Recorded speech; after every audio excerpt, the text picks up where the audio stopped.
What is up? It's your favorite hunting buddy, David G from TAGNBRAG. And let me learn y'all a little something. When we start these lives, we're going to be starting right off the rip, okay? So you got to be present on the lives in order to get, or you're going to have to go back and watch it. That's all there is to it. Anyway, this ain't your average sit back and watch bore fest. We ain't trying to bore anybody with any of this shit. We're here to amp up your game with some epic fails, some pro tips, hunting stories, and everything in between. Honestly, we're on a raging movement to make hunt camps great again, to make the hunting world come back together again, to make it less about a competition and more about loving each other, your neighbor, patting each other on the back, chest bumping each other when you can. Let me turn on the comment section here.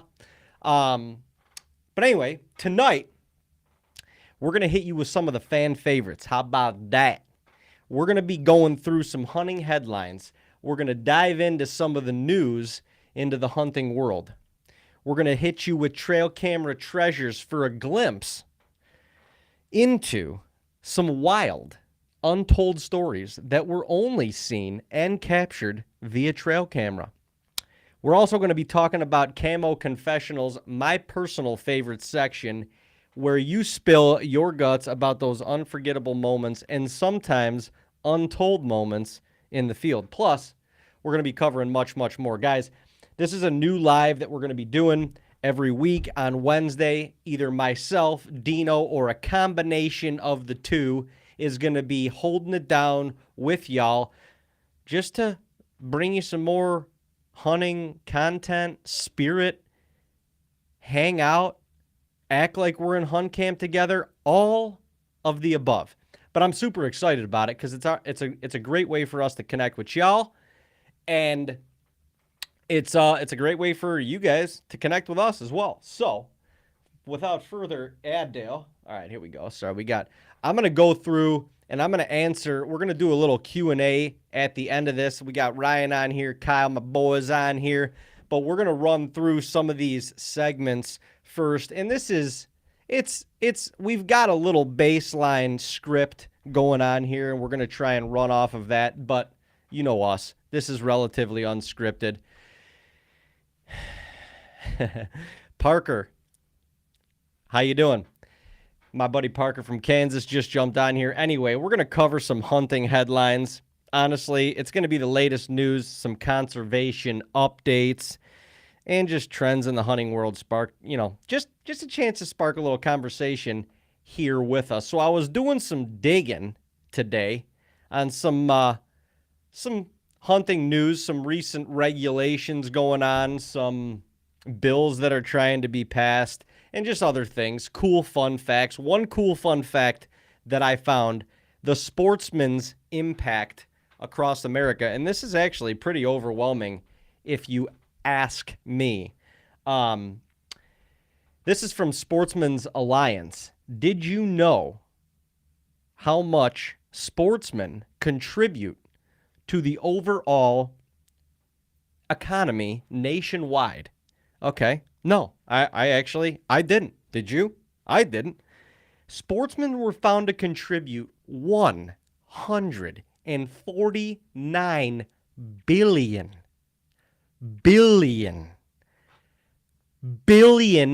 dollars to the national economy, and that was in 2020.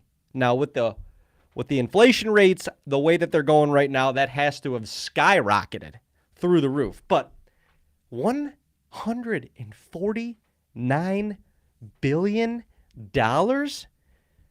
I mean, that's a big impact. Like, people try and coin the hunting industry, the outdoor world, and it's like a tight, niche, small space. But that's not small.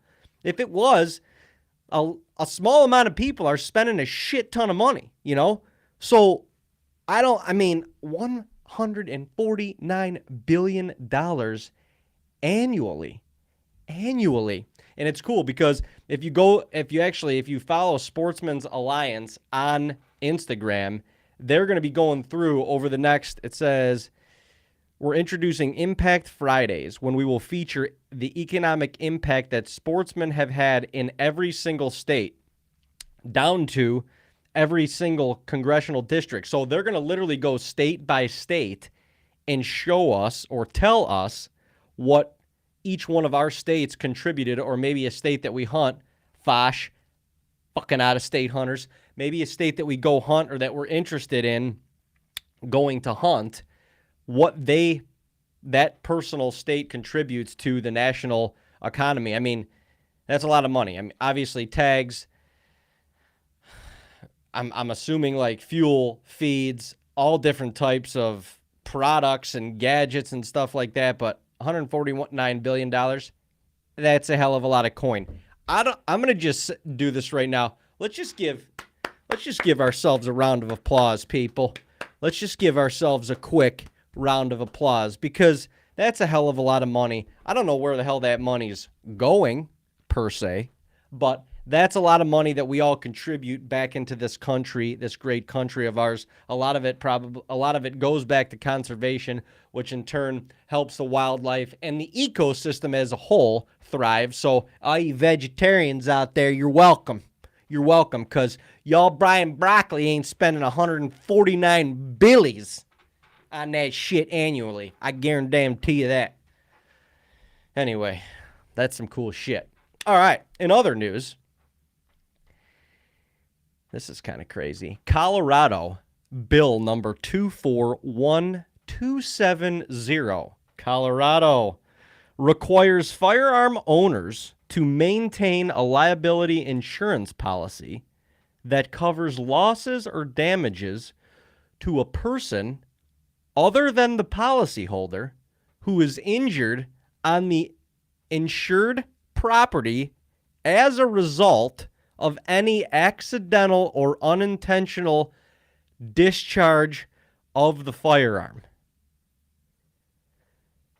What? What the fuck? Colorado. Okay, let me read this again, because what?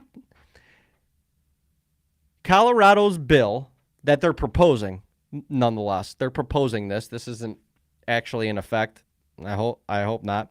Requires firearm owners to maintain a liability insurance policy, Allstate, that covers losses or damages to a person other than the policyholder who is injured on the insured property as a result of any accidental or unintentional discharge of a firearm. So, let me get this straight, Colorado.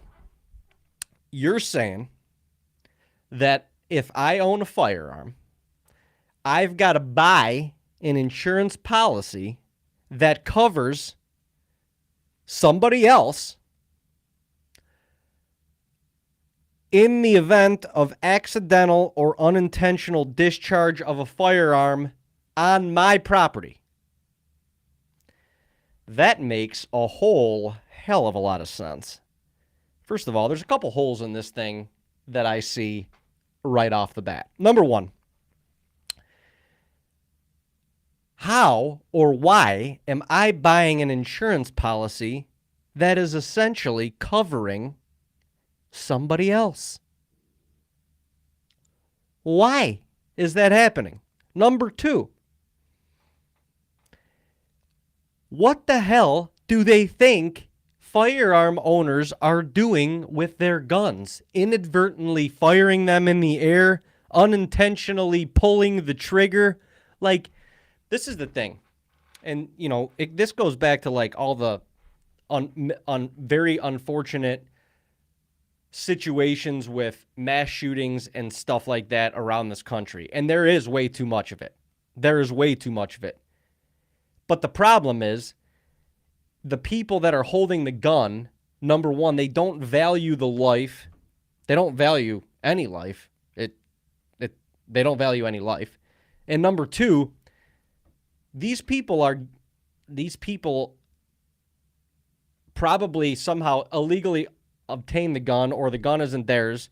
And there's just no way that stuff like this happens when you're brought up. I was fortunate enough to be brought up in a family of hunters and fishermen, and I've been in and around guns and handling guns my entire life since I was 6, 7 years old.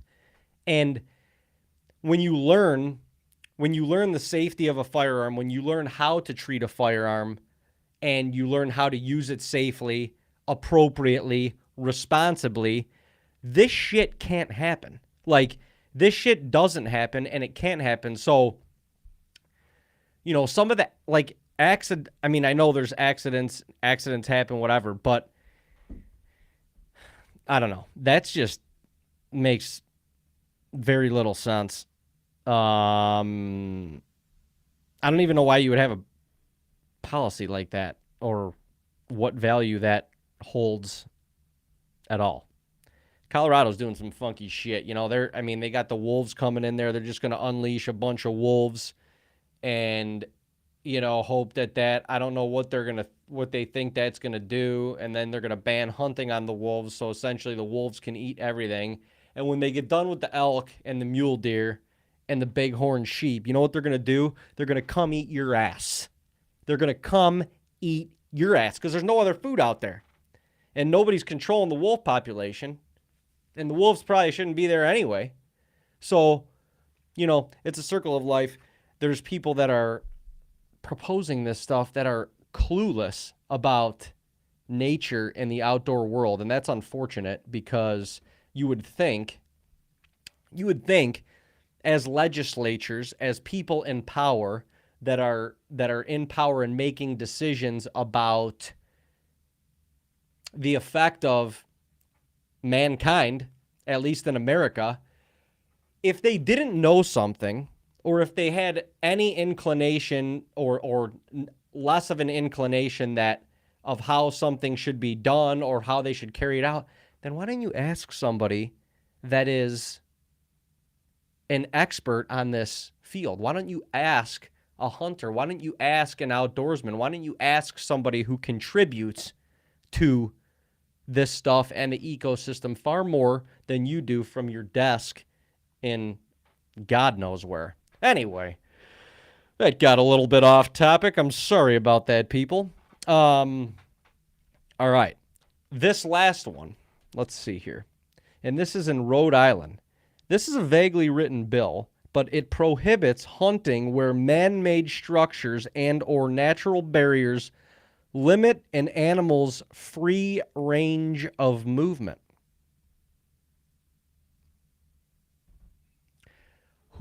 Who in the shit? Who does this bill is vaguely written, but it prohibits hunting where man-made structures and or natural barriers limit an animal's free movement. Okay, in one breath it says man-made structures, and then it says and or natural barriers. Well, what the hell does that mean?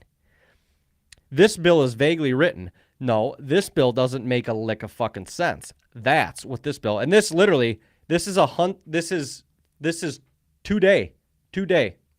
Hunting ban hearing, Wednesday, April 3rd in Rhode Island. This vaguely written bill prohibits hunting where man-made structures and or natural barriers limit an animal's free range of movement. Okay, so it goes on to say, it is anyone's guess what a man-made structure and or natural barrier means. It obviously would include roads, for sure, rivers, natural barrier, streams, natural barrier, hills, canals, fences, and an infinite magnitude of other obstacles that exist everywhere in the state. That's I mean, and Parker, I see you. Are they going after high fence? I mean, you would think so, but hunting where any man-made structure and or natural barriers limit an animal's free range of movement. Like, what? a natural barrier, I mean, that literally could be a hill. It limits an animal's movement. They can't run faster up the hill. So, and like it says, I mean, that means rivers, streams, hills, canals, fences for sure. You can't hunt anywhere near a fence. You can't hunt anywhere near a hill or a river or a lake or a pond. Holy shit. Who writes this stuff? I don't know, man. I can't even believe this is a real thing. Like, somebody make sense of that. So this is what we're going to do. This is what we're going to do. I got a great fucking idea. It's a great idea. Since hunters are a bunch of assholes, we're going to do this. We're going to limit them to hunting in anywhere where there's not a man-made barrier and or a natural barrier limiting an animal's free range of movement.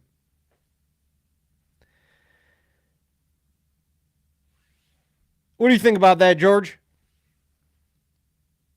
I don't even know what the hell you just said, Frank.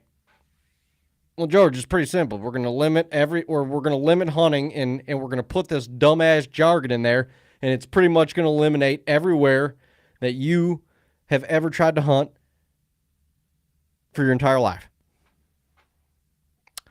Rhode Island. I never really thought of Rhode Island as a big hunting state to begin with. But I don't know. I mean, hopefully they put a stop to that one for sure, because that doesn't even make a whole hell of a lot of lick of sense. Yeah. Anyway, moving on to some bigger and better things and some happy thoughts. The news can get a little draining. Am I right? Anyway, we're going to move on to some trail camera treasures, people. And you know what? In the future, we would love it if people would start sending in. You could DM us. You could send us a message on Facebook, TikTok, Instagram. Send us a message on YouTube. You could email us from our website. But the trail camera treasures, what we would like to see is people's most coveted trail camera captures of all time. And this could be hunting related. It could be not. I'm going to tell you a couple stories today that are pretty crazy trail camera captures, but they're not necessarily hunting related. And, you know, you put your cameras out in the woods, and you never know what's going to walk by. So here we go. Trail camera treasures. We're going to showcase some captivating moments caught on trail camera, from the humorous and to the awe-inspiring moments shared with you guys, from us, with you, from you to us. You know the drill. Anyway, Dino and I, the one year, man, this had to be 2018-ish, 2018, 2017 maybe. Maybe it was sooner than that. Maybe it was like 2016. Anyway, it was getting late in the season, Ohio. We hadn't filled the tag yet. Go figure. And we set out to just try and find some new property. So we were reaching out to some friends and family members to see if they would let us hunt on their land, or at least set up cameras, whatever. So I reached out to my friend Lauren and asked her if she thought her parents would mind if we set some trail cameras up on their land. They had, you know, a decent chunk of acreage, but then they lived next to a power line, and there was a big chunk of woods next to their house.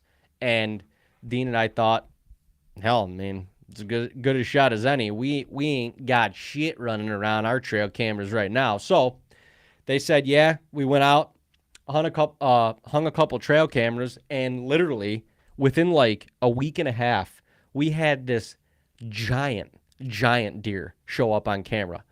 I mean, this thing was massive. Had to be 22 to 24 inch inside spread, double drop tines. I'm not lying. This buck was freaking huge. And every time we got a picture of this thing, well, for the first like couple sequences that we would get a picture of this thing, we would get like half his rack, or like it would be, he would like be chasing a doe or something past the camera and it would be blurry, but you could just see like frame and points and shit going everywhere.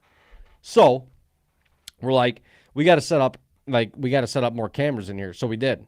We set up a couple more cameras, and it was getting later in the season. Actually, it was through Christmas at that point and into, I want to say, actually, it was after ATA, so it was early January at that point. So we go to ATA, and always when we're at ATA, our trail cameras, like there's always a cold front when we're at ATA, so our trail cameras are blowing up, and we're sitting there on the show floor like, ha, this is cool. We haven't been able to shoot a deer all season, and now they decide to show up at 1 p.m. on a Wednesday, just hanging out right in front of the old trail cameras. And so we were anxious to get home to check our non-cell cameras, and we go over to this specific piece of property, and I was jonesing because I'm like, man, if these other bucks were moving, I'm like, that big boy, he had to be moving too, and we're going to get daylight pictures of him and this and that. Well, we pick up one of our trail cameras, and we go back to the house. We start checking it. We're scrolling through photos, and I'm trying to find the photos right now on my phone. But we're scrolling through photos, and all of a sudden, we come to this photo, and it's a guy. And he looks like he's been running for a long time. And it's like there's snow on the ground, and it's cold, and it like he's got like a jacket on, but he's got another jacket in his hand, and we're like, what the hell? Like who's coming through here? You know, we got trespassers. We got trespassers. Unbelievable. So we scroll to the next picture, and the next picture is another guy, and he's a chubby guy,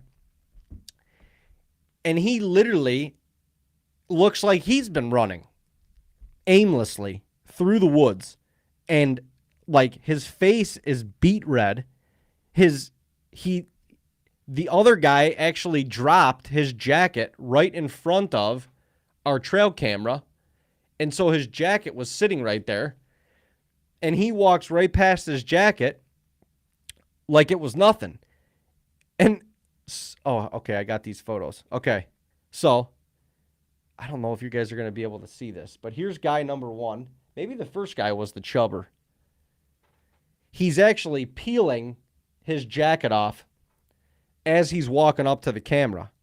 Okay, second guy, there he is. First guy's jacket right in front on the trail, right in front. This guy's shedding a layer, and he's walking in the same direction. Next picture, police officer with a canine unit. What the fuck? We're scrolling through here. Now, you could see the jacket right there, and then this is the cop with the canine unit. We're like, holy shit. We're going to be on an episode of Cops or something. And, damn it, is this light going out? Don't fail me now. Anyway, the next photo, there's two more officers. Oh, shit. There's two more officers. Turn this on, too. God, that sucks. What is the deal here? This is just not working out today, people. Not working out. All right. We're telling the story in the dark. Scary stories. Here we come. Okay. So the next photo, there's 3 cops and a canine unit hanging out up in there. That's some crazy shit. So, and then they got his jacket, and they're just walking away. Just walking away like nothing happened. Well, contacted the landowner, told them about it. Because this happened like while we were at ATA. So this happened like days prior to this.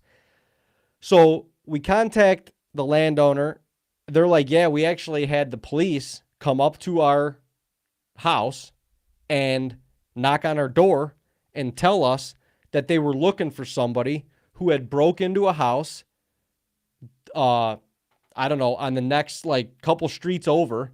And this woman, this poor woman, went to go take her kids to school, came back home. There's two guys in the house stealing jewelry and all bunch of shit. And then when they saw her, they bolted out the back door, and they must have just huffed it through the woods, and they literally ran right by our trail camera. So the landowner was like, you guys probably should call the police, like contact the police and see if they have found these guys yet or what they're going to do about it. So we did. We ended up going up to the police station. We had to fill out a report, or they took a report from us. We had to give them the SD card for the trail camera. And I mean, because you can't clearly see who they are, but you can identify for sure who these people are via trail camera. The police had zero leads, nothing. They weren't even close to finding these guys. So we still don't have our SD card back, by the way. So I don't, that would be nice. But anyway, I don't think that they ever found these guys. At least they didn't mention anything to us. And I hope the trail cameras gave them a little bit of an inclination, but it was insane. Dean and I were shitting ourselves. Like, talk about the last thing that you think you're going to find on a trail camera, especially when it's out in the woods. Like, you're going to have guys refugees just flying by it and dropping the craziest part. The first guy dropped his jacket, literally could not have been more center frame of our trail camera. Insane. So you want to talk about a trail camera treasure? That, my friends, was a trail camera treasure. Your boys are out here just solving crimes and shit. Ain't no big deal. No big deal at all. Give me some more light, please. Oh my gosh, this freaking light is shitting the bed. It's shitting the bed. All right, some more trail camera treasures for you. This is another one, little interesting. We had something go down on another trail camera. Actually, I take that back. This wasn't our trail camera. This was a buddy's trail camera. But it still went down. And I'm not going to lie. It's weird as shit. We got to turn the lights on. That's all we got. That's all we can do. I'm going to move this over so we don't have this freaking... I don't understand why this light is right in my freaking eye. Like, and it doesn't matter what way I move my freaking camera. It's right in the middle. This never does this. Let's try something. Sorry, you guys. Hey now. Hey now. Hey now. No idea why that light is like that. I work in this room on a daily basis. It's never done anything like this before. But of course, right now, when your boy is trying to go live with his people, it's going to stream right in the middle of my fucking face. Okay? All right. Well, we're going to tell the story regardless. Okay? So, we got a buddy, and he's got a trail camera down by this river. Okay? And this river's a big river. It's a real big river. I'm going to tell you something. This river's so big that I wouldn't swim across it. I can tell you that much. So, he's got this trail camera down by this river, and it's close to public access. Let's say that. It's close to, it's close to public access to the river. But still on private property, everything perfectly legal and all that good jazz. Well, he goes to check his trail camera one day, and he finds he's scrolling through, and this is, I think was it on video mode? Maybe not. But he's scrolling through, and he comes across the photo of a guy. But this guy is not wearing any clothes. Yeah, I said that right, and you heard that right. This guy isn't wearing any clothes. He's in the woods wearing nothing but a brand new white pair of New Balances. During the day. And so he's actually got a couple sequences of photos of this guy. True story. True story.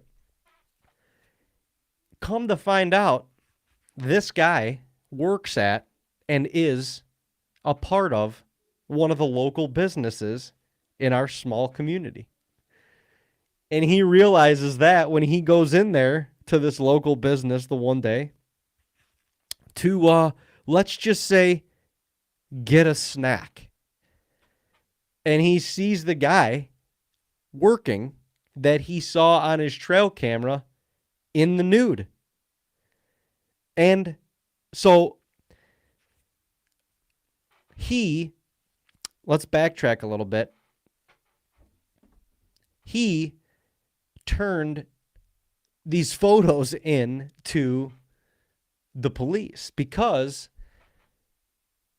as I said, this is close to like public access area, and it's close to an area where other people could be walking to and from the woods or to and from the river.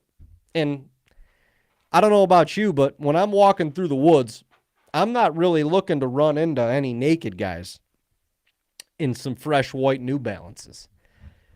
So he turned it into, and this is a very small town community, and he turned it into the police or the town commissioner or something, I don't know. But they contacted the guy, and he is a frequent skinny dipper in the local stream and river. And apparently, instead of walking to the river with clothes on and then taking a little dip, he likes to drive there with his schwanzie hanging out, and he walks through the woods butt naked. And he jumps in the river butt naked. Now, a couple questions that I have with this whole scenario. The first one would be, why don't you just wear clothes to the river? So, if you want to take a little dip in the river and get close to nature and get naked and do your thing.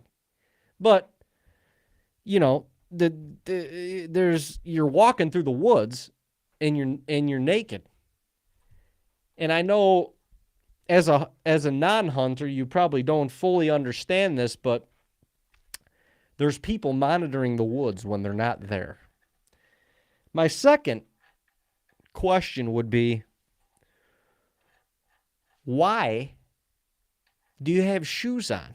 If you're naked, why do you have, I feel like if you're going into the woods naked and you're jumping into the river naked, you're obviously trying to connect with nature on a different level. Hey, to each their own.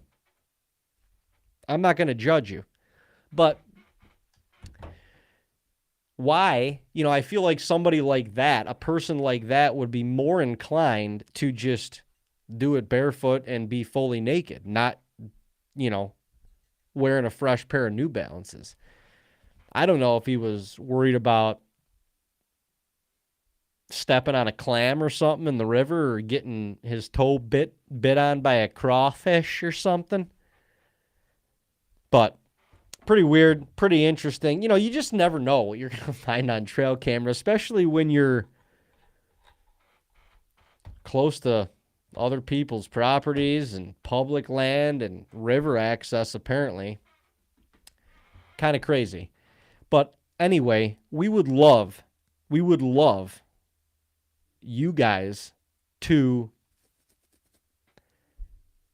send in any of your trail camera treasures that you have. We would love to feature your trail camera treasures on this live, call it a podcast, call it whatever you want to do.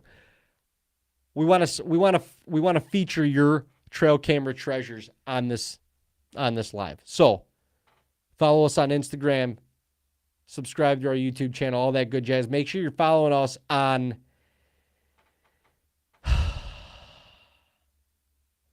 I can't look at the comments right now. Make sure you're following us on all our social medias and get us your trail camera treasures, please. Anyway, we're moving on. Camo Confessionals, baby.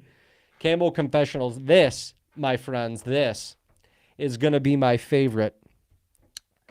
absolute favorite segment of this live. And I'll tell you why. I was literally crying laughing reading some of these DMs. And I went out, it was kind of late, but I went out on social media on our Instagram, and I requested some people to send in some of their Camo Confessionals. And these are just feature stories of some memorable moments or maybe some misadventures and experiences that we would love you guys to submit to us. We will highlight them on here. Hey, let's have a little fun with this, you know? I mean, hunting doesn't have to be so damn fucking serious all the time. It's supposed to be fun and inviting and hilarious and laugh and fun and all that stuff. And all the while we are taking a life. So there is a very serious, a very sentimental part of this. But the reason, at least the reason that we got into it, is because of the impact that the group had, that the activity had on us as a group, and how it made us feel, and how it made us feel older and wiser and far beyond our years. And we have our dad to thank for omitting us to that atmosphere at a very young age. So anyway, Camo Confessionals. The first Camo Confessional, and you got to know, I knew it was coming when I requested it, but the first Camo Confessional is a poop story. It's a pooper, and honestly, I read this story, and I couldn't stop laughing. So I'm gonna keep these unless specifically requested. I'm going to keep these anonymous. You know, I just think that's fair. This is just Coombies sharing hunting stories at this point. So we get this message on Instagram today. My family and I were doing a deer drive, and I was one of the posters. So for any of you that aren't familiar with deer drives, man drives, deer drives, party hunting, maybe, I don't know what you call it in your state, but basically you take a group of people on one side, and they're on one side of the cover, thicket areas, places where you think deer are going to be hiding out. And then you take another group of guys or hunters, and you line them up way on the other side of that cover or whatever hardwoods field, and you line them up maybe a couple 100 yards apart, and the guys on this side start walking towards the guys on this side, and when they're walking this way, guess what's happening? The deer are getting up, and they're running this way. Shit hits the fan. It's fucking amazing. It's an amazing experience. It's one of the reasons why we got so into this sport to begin with, because the action-packedness of a man drive will stimulate you to your core and even below the belt. Just saying. So, my family and I were doing a man drive. I was one of the posters, meaning he was one of the guys that was sitting, waiting on the guys to walk towards him for the deer to come. Okay. The drive was taking, the deer drive was taking longer than I thought, and my anxiousness kept growing because I had to poop.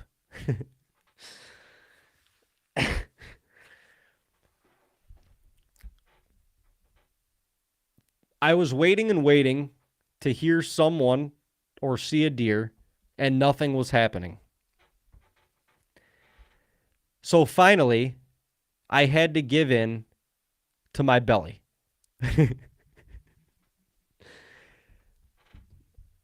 I rested my gun up against a tree and picked another tree to sit against. I was wearing a full orange coverall suit with a hood. You can already see where this is going to go. If you had any experience doing this in the woods, never do it with a hood. Or whatever garment has a hood, take it off and set it to the side. I had to go so bad that I sat up against this tree and pulled down my coveralls and started letting it rip.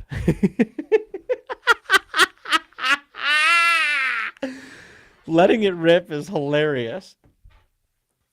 It was about that time when a group of doe came running over the hill right in front of me. So let me just paint this picture for you. This poor guy, kid, anyway, this poor person is in the middle of what's supposed to be a very fun, very active, very satisfying event. And he's got himself in a little pickle. I've been here before. Now, he's not having any action, so naturally, all you can think about is what's going on in your stomach and the fact that it needs to get out of there as soon as possible. So he puts his gun against one tree, and he goes and sits up against another. Now, mind you, this is a very difficult task to carry out. You know why? Because you're sitting up against a tree, and that's what I'm envisioning is more of a wall sit position. So there's really nothing in front of you to grab onto, and you're all legs. You're relying on all of your legs at that point to get you through however long this is going to take. So now my homie starts going. He starts taking his dump. And as he's taking his dump, finally, what was supposed to happen happened. The pushers pushed deer right into his lap. Well, he says, I got all nervous and pulled up my coveralls as fast as I could and ran over to get my gun.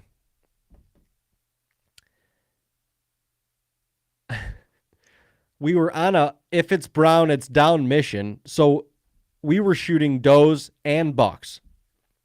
If it's brown, it's down, no pun intended. I ended up taking 2 shots at one of the doe and missed both shots. But that wasn't the end of the story.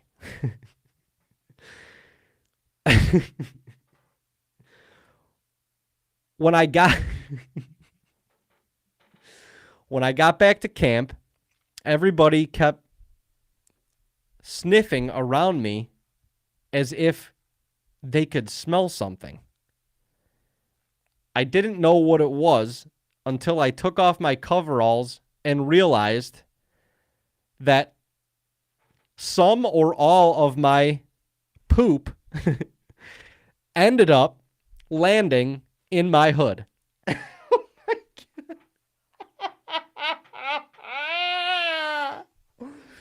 This poor guy, all he had to do was take a shit. He was in the middle of the woods. He had nowhere else to go, so he had to lean up against a tree. And in the heat of the moment, he unzipped his coveralls. He pulled that down. He went around his waist. This is all just me interpreting the story by the way that he said it.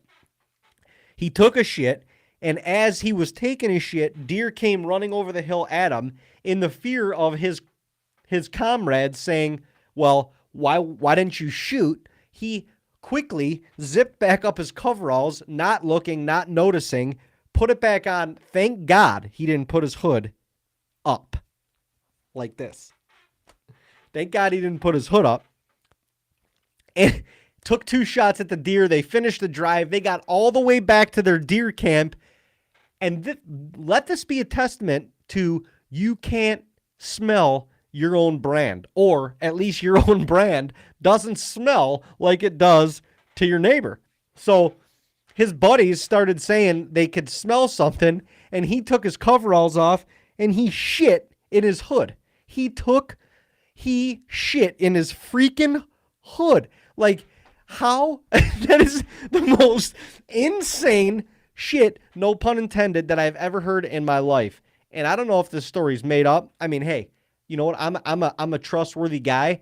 I'm going to believe it until you prove to me that I shouldn't believe what you're saying. I'm going to believe you until you prove to me that I shouldn't believe what you're saying. This dude in a man drive, heat of the moment, gotta go, leans up against a tree, wall sit, sprawled out, cheeks out, spraying mud, gets up, sees deer coming, has to resuit up so fast that he resuits up, doesn't even think about it. Clearly, there was no wiping going on.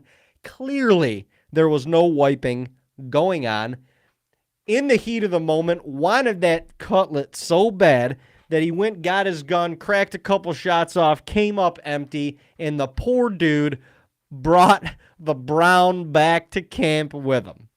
That is fucking insane. God bless. God bless. That is a Camo Confessional for the ages.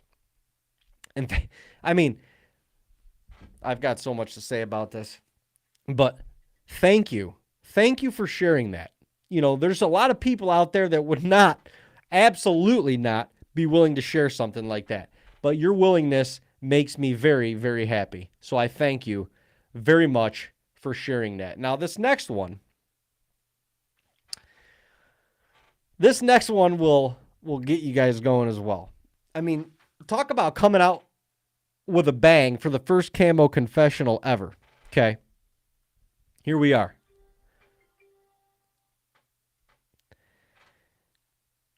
The high pressure, and mind you, I love the fact that I love the story writing, just the fact that how this story flows. Love it. The high pressure wasn't the only thing up in the blind one fall afternoon while hunting with my old lady. What a way to start a story. Sitting in the blind with my wife, we got in super early. Figured the deer would be moving. The next thing I know, I feel a slight southwest breeze hitting my pantalones and at a crisp angle through the blind. I look down and realize this tent ain't going away by itself. I looked at her and she looked at me. With my charm and sex appeal, we ended up taking care of business. Oh, man. Bunch of shellacking going on in the blind. Bro, what? You guys took care of business in the blind. First of all, it was a cold morning, so you had to be layered up. That poses its challenge in itself. But with my charm and sex appeal, we ended up taking care of business. Fast forward a couple hours, her target buck shows up just out of range, and that is the end of that story. Oh my gosh. Sorry, her target buck showed up, which had been MIA for 3 weeks. So, a couple lessons here. Number one, if your target buck went MIA, if he went MIA, all you got to do is invite your honey to the blind or the stand with you, and you got to do a little bit of that hibbity-dibbity, and he'll come walking right on through. That's what this tells me right here. Number two, what was in that southwest breeze that made your old pantalones stand up like a dang giraffe's neck? I don't know. But I tell you what, That is that is a serious that is that is a serious confessional. Estrus was in the air. There was more than that in the air. There was a lot of shit going on. I can only imagine. You're in the blind, and you're, hey, your honey's probably not like as thrilled to be there as you are. More than likely, you think you're gonna see deer. You don't. You're not seeing much deer. One thing leads to another. All of a sudden, it's November. Love's in the air in November. That's just the fact of the matter. Love is in the air in November, whether you like it or not. So apparently, it was in the air enough to get this old boy aroused to where he started pitching that tent, and his woman said, "Hey, let's derail this tent and get to business." And they got to business right in the blind, and it ended up faring them well, because all of a sudden the target buck came, and unfortunately no shots were fired, at least per this story. But I mean, that's pretty legitimate if you ask me. Camo Confessionals, you guys, that is fantastic. Those, we had a couple others roll in. Don't even match that. Don't even come close to that. So if you want your Camo Confessional story to be featured on the live, then you got to go hard in the paint. You got to go hard. Tell me a lie. I don't care. I want to read your story to the people. That is some funny ass shit right there. Funny ass shit. All right. Let's go through some of these comments, get some questions out of the way, see what we got. Sangy time. Parker giving me some shit about that hat. All them elevated people in Colorado, Michigan. Are they referring to high fence? That's a good question. I don't even know. What's up, George? Was over Dean's last night for dinner. Ha ha ha. I got to see a few of the old mounts. All right. Lay on the bottom. That's funny. Huge fan. Love the videos. I'm currently watching them over again. Keep doing what you do, Nick. Appreciate that, my guy. Guys, thank you guys for tuning into this. There's a lot of different things that we're going to be going through. Tales of the trail. We're going to be telling stories on here. Field to table. We're going to be talking a little bit more about some favorite recipes and how to execute them in the kitchen. Tech in the trees. Some of the recent technology that has been added to hunting, and if it's good, bad, or indifferent. Fitness in the field, we're going to touch on that. Hunting heritage, extremely important to all of us. We're going to go through some gear. We're going to go through some conservation conversation, some tips and tricks.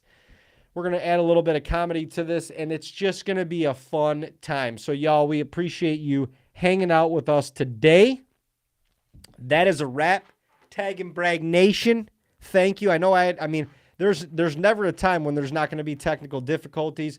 My light ran out of battery right in the middle of this damn thing. I'm filming on a DSLR as well to get some clips. That thing ran out of space on the car, your boy.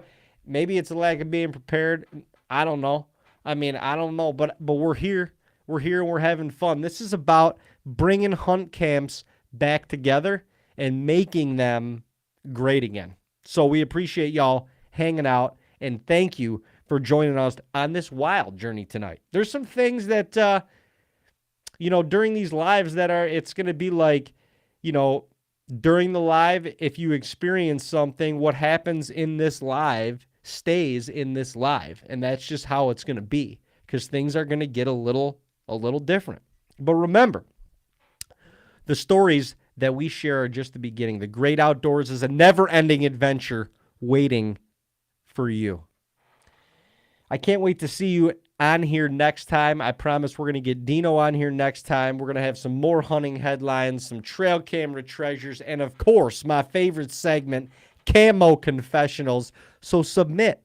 Slide in them DMs and submit. Keep living your outdoor life to the fullest. Follow us on all of our social media for the latest and greatest content. Tag and Brag News. We got some big news coming up.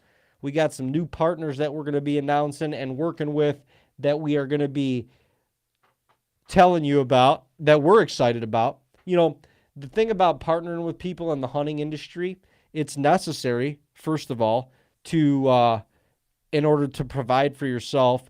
And number two, we are looking for partners. I'm not looking just to get paid, and that's what I'm looking for. We're looking for partners that, number one, have a product that makes us better as hunters, because all of you people that are watching us that we are so grateful for deserve that. If we're going to promote a product that it's going to make us better, we know that it can make you better as well. But ultimately, it's the people behind that product that we're partnering with. It's the people behind that product that believe in what we're doing. And so that's the most important thing to us, because the relationships that we build within this hunting industry are extremely important. It's the reason we've been with Rocky for 8 years. It's a great partnership. They believe in what we're doing. We believe in them and their products, and it works. Like, there's a mutual respect there. There's a loyalty there, 8-year loyalty. There's probably not a lot of other hunters that have been connected with companies for that long. At least, yeah, there's not a lot of them. Anyway, we've got some announcements coming up with that we're really excited about. So you know what? Don't forget to share your own adventures with us as well, because we want to hear them. Camo Confessional, slide in them DMs. Don't forget, let's keep building this community together. The hunting community, it's not getting smaller. It's not. But it's getting more spread out. It's getting more separated. It's getting more segregated. We need to bring this party back together as one. Hunters uniting as one. We're a powerful group of people. We're extremely valuable, knowledgeable, dedicated human beings. Be proud of that. Be proud of that first. It ain't all about the biggest buck that you could put on your wall, the biggest elk with double drop tines, mule deer with tines coming out of his ass. It doesn't matter. That's all a byproduct of the heritage, the tradition that we all enjoy together as a group. That can't be enjoyed by yourself. The heritage and the tradition, that isn't enjoyed by yourself. That's enjoyed as a group. So let's remember that. Stay wild, stay free. Remember, Tag and Brag Nation, every day is an opportunity to make something happen. We'll see you next Wednesday, and hopefully before then, you get an opportunity to get into the great outdoors, because it's a beautiful place and it will do beautiful things for your soul. Guys, I cannot thank you enough for hanging out with me for an hour tonight. We'll see you right back here next Wednesday, 6 Central Time, 7 Eastern, 4 o'clock for our West Coast homies. I appreciate y'all. Peace.